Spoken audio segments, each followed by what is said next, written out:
15ാം കേരള നിയമസഭയുടെ 10ാം സമ്മേളനത്തിൻ്റെ 1ാം ദിവസമായ 2024 ജനുവരി മാസം 25ാം തീയതി കേരള നിയമസഭ അസംബ്ലി പരിസരത്തും അതിനകത്തും നടന്നതായ സംഭവങ്ങൾ അഭൂതപൂർവമായ കൗതുകകരമായ ചില നിമിഷങ്ങളാണ് സംഭാവന നൽകിയിട്ടുള്ളത്.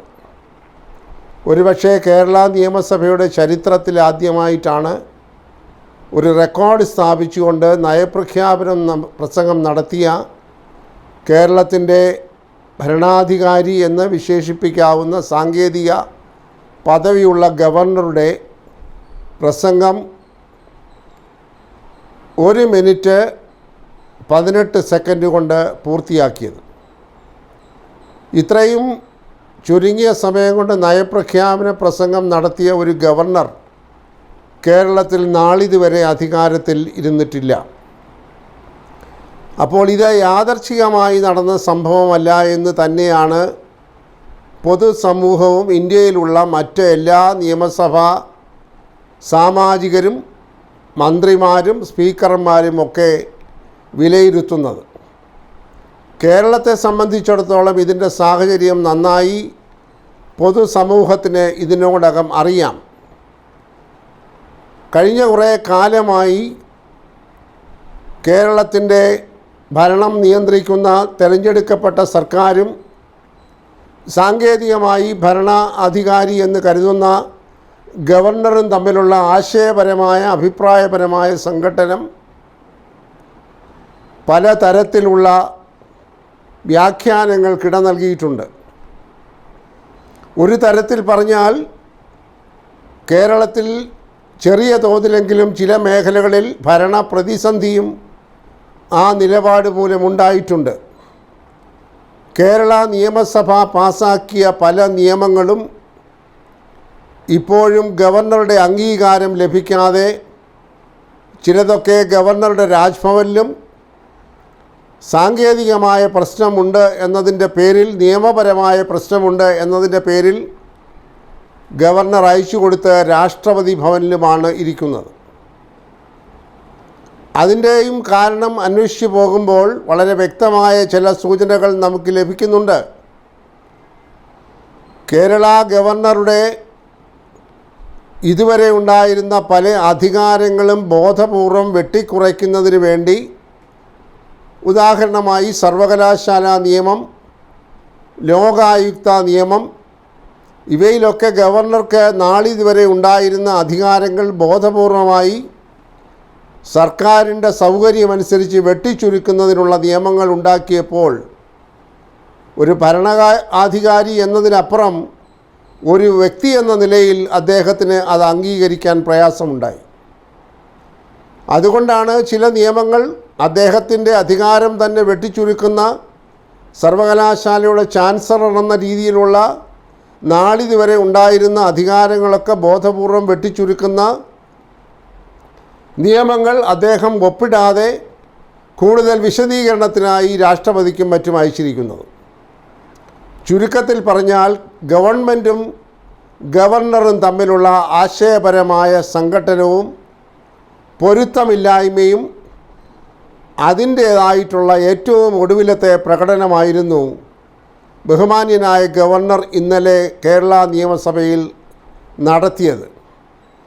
അദ്ദേഹത്തിൻ്റെ ശരീരഭാഷയും അദ്ദേഹത്തിൻ്റെ മുഖഭാവങ്ങളുമൊക്കെ വളരെ അസ്വസ്ഥത ഉണ്ടാക്കുന്നതായിരുന്നു കണ്ടു നിന്നവർക്ക് പോലും എന്നതിൽ യാതൊരു സംശയവുമില്ല. അദ്ദേഹം വെറും യാന്ത്രികമായി സ്പീക്കറും മുഖ്യമന്ത്രിയും ആചാരമനുസരിച്ച് നൽകിയ സ്വീകരണവും ഒക്കെയുമൊക്കെ സ്വീകരിച്ചു.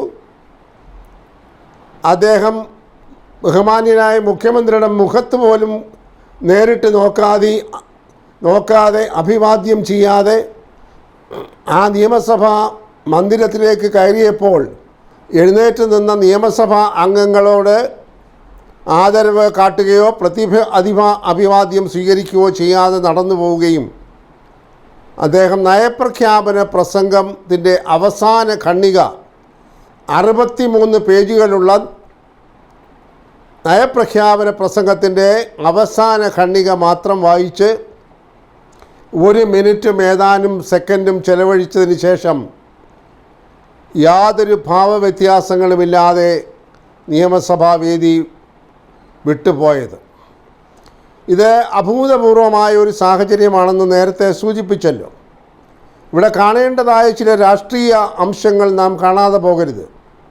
സ്വാഭാവികമായി നയപ്രഖ്യാപന പ്രസംഗം എന്ന് പറയുന്നത് ആ സർക്കാരിൻ്റെ നേട്ടങ്ങളും അവരുണ്ടാക്കിയതായ പരിഷ്കാരങ്ങളുമൊക്കെ പൊതുസമൂഹത്തെ വിളിച്ചറിയുന്ന ഒരു സന്ദർഭമാണ്.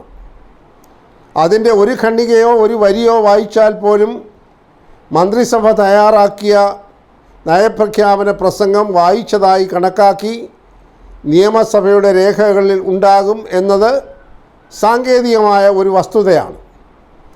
അതിനകത്ത് പറഞ്ഞിരിക്കുന്നതായിട്ടുള്ള കാര്യങ്ങളെല്ലാം പിണറായി സർക്കാരിൻ്റെ നേട്ടങ്ങളെക്കുറിച്ചും അവർ നടത്തിയതായിട്ടുള്ള പുതിയ തീരുമാനങ്ങളെ സംബന്ധിച്ചുമുള്ള ദീർഘമായ വിവരണമാണ്. നാമൊക്കെ എപ്പോഴും കാണുന്നത് പോലെ ആ നയപ്രഖ്യാപന പ്രസംഗത്തിൽ ഗവർണർ ആവർത്തിച്ചുപയോഗിക്കുന്ന 2 പദങ്ങളാണ് മൈ ഗവൺമെൻറ്, മൈ ഗവൺമെൻറ്. എൻ്റെ സർക്കാർ, എൻ്റെ സർക്കാർ. സ്വാഭാവികമായി ഗവർണർ എൻ്റെ സർക്കാർ എന്ന് പറയുമ്പോൾ ഭരണത്തിലിരിക്കുന്ന സർക്കാരിൻ്റെ നയപരിപാടികളോടുള്ള അദ്ദേഹത്തിൻ്റെ കൂടെയുള്ള ഒരു അംഗീകാരവും യോജിപ്പുമായി ആണ് വിലയിരുത്താൻ. എന്നാൽ കൗതുകകരം എന്ന് പറയട്ടെ, ഇപ്പോൾ പിണറായി സർക്കാർ നടപ്പാക്കിക്കൊണ്ടിരിക്കുന്ന പല നടപടികളും, എടുക്കുന്ന പല തീരുമാനങ്ങളും, പാസ്സാക്കുന്ന പല നിയമങ്ങളും എൻ്റെ സർക്കാരിൻ്റെ നേട്ടമായി അംഗീകരിക്കാൻ അദ്ദേഹത്തിന് ഗവർണർക്ക് മനസ്സുകൊണ്ട് തയ്യാറല്ല എന്ന് അദ്ദേഹം വളരെ ഭംഗിയായി വ്യക്തമാക്കിയിരിക്കുകയാണ്. മറ്റൊരു തരത്തിൽ പറഞ്ഞാൽ അത് ഭരിക്കുന്ന ഗവൺമെൻറ്റിൻ്റെ മുഖത്തേറ്റ അടിയാണ്. ഭരിക്കുന്ന ഗവൺമെൻറ് നേട്ടങ്ങൾ വിളിച്ചു പറയുവാൻ എന്നെപ്പോലെ ഒരാളിനെ കിട്ടുകയില്ല എന്ന് അദ്ദേഹം ബഹുമാന്യനായ ഗവർണർ പറയാതെ പറഞ്ഞിരിക്കുന്നു. അപ്പോൾ ഈ സംഘർഷം ഏത് നിലയിലെത്തി നിൽക്കുന്നു എന്നത് ഊഹിക്കാവുന്നതേ ഉള്ളൂ. അതിൻ്റെ പാരമ്യത്തിലാണ് ഈ സർക്കാരും ഗവർണറും തമ്മിലുള്ള ആശയപരമായ നയപരമായ അഭിപ്രായ വ്യത്യാസങ്ങളും അഭിപ്രായ ഭിന്നതകളും.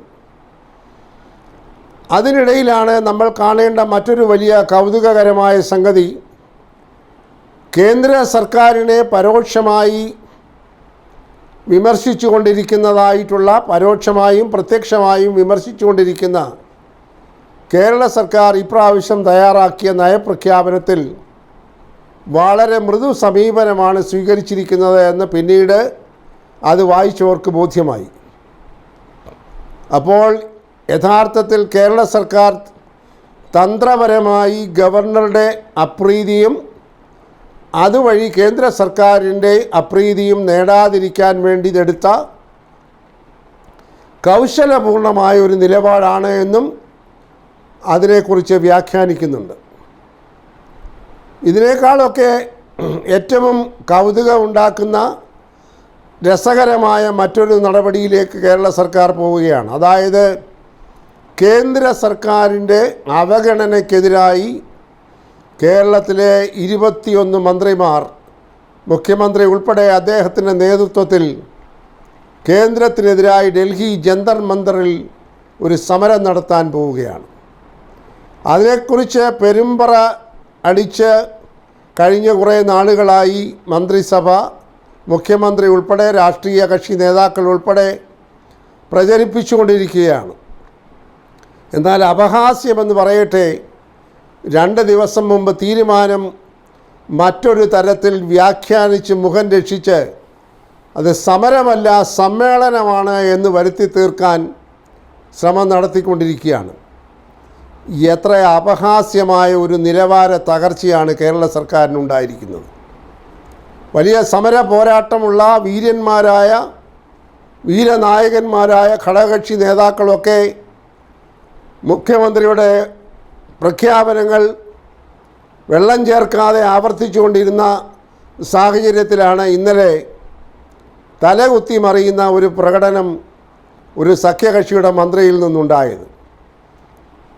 ആ മന്ത്രി പറയുകയാണ്, രണ്ടാം കക്ഷിയിലെ ഒരു മന്ത്രി പറയുകയാണ്, ഞങ്ങൾ സമരം ഉപേക്ഷിച്ചിട്ടില്ല, സമ്മേളനം തന്നെ ഒരു സമരമുറയാണെന്ന്. അദ്ദേഹം നടത്തിയ കണ്ടുപിടുത്തം ഒരുപക്ഷെ ലോക റെക്കോർഡിൽ പെടുത്തേണ്ടതാണ് എന്ന് തോന്നുന്നു.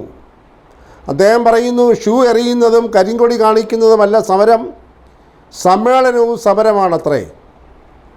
മുഖ്യമന്ത്രിയുടെ മുൻപിൽ ഓച്ചാനിച്ച് നിൽക്കുന്ന, വായിൽ തോന്നുന്നതെല്ലാം കോതയ്ക്ക് പാട്ട് എന്ന രീതിയിൽ വിളിച്ചു പറയുന്ന കുറേ മന്ത്രിമാർ ഇന്ന് നമ്മുടെ കേരളത്തിൽ ഇതിനോടകം തന്നെ ഗിന്നസ് ബുക്കിലൊക്കെ പേര് വന്നവരാണ്. കുന്തം, കൊടച്ചക്രം,